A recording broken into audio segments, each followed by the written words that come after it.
Good news, Mommy Divine and Sarah Geronimo nagkaayos na di umano ayon kat Jobert Sucaldito. Hello mga ka-popsters, ang aming channel ay nag-a-upload ng mga latest, trending at iba pang updates tungkol kay Sarah Geronimo. Kung gusto mong nakakapanood nito, please consider to subscribe upang mas updated ka sa mga bago naming videos.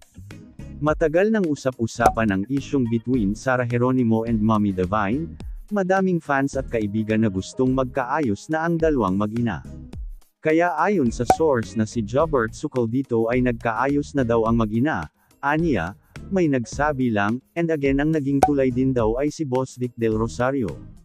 Si Jobert Sucaldito ay isang Filipino entertainment writer and radio host from the Philippines at matagal ng laman ng mga showbiz ganap ng lahat ng mga artista. Ang balitang ito ay lubos na nagustuhan ng mga fans at ang iba naman ay hindi sumang-ayon sa balitang ito.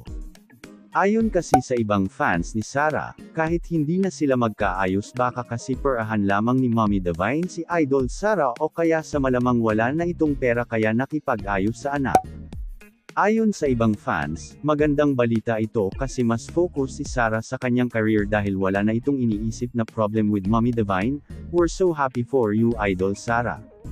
Samantala, isa naman bagong endorsement mula kay Sarah Geronimo with BDO Philippines ang kinahangaan mula sa pop stars dahil sa astig na video commercial na ito.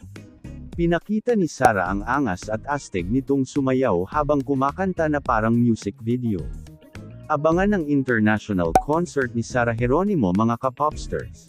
Ano masasabi nyo dito mga ka-popsters?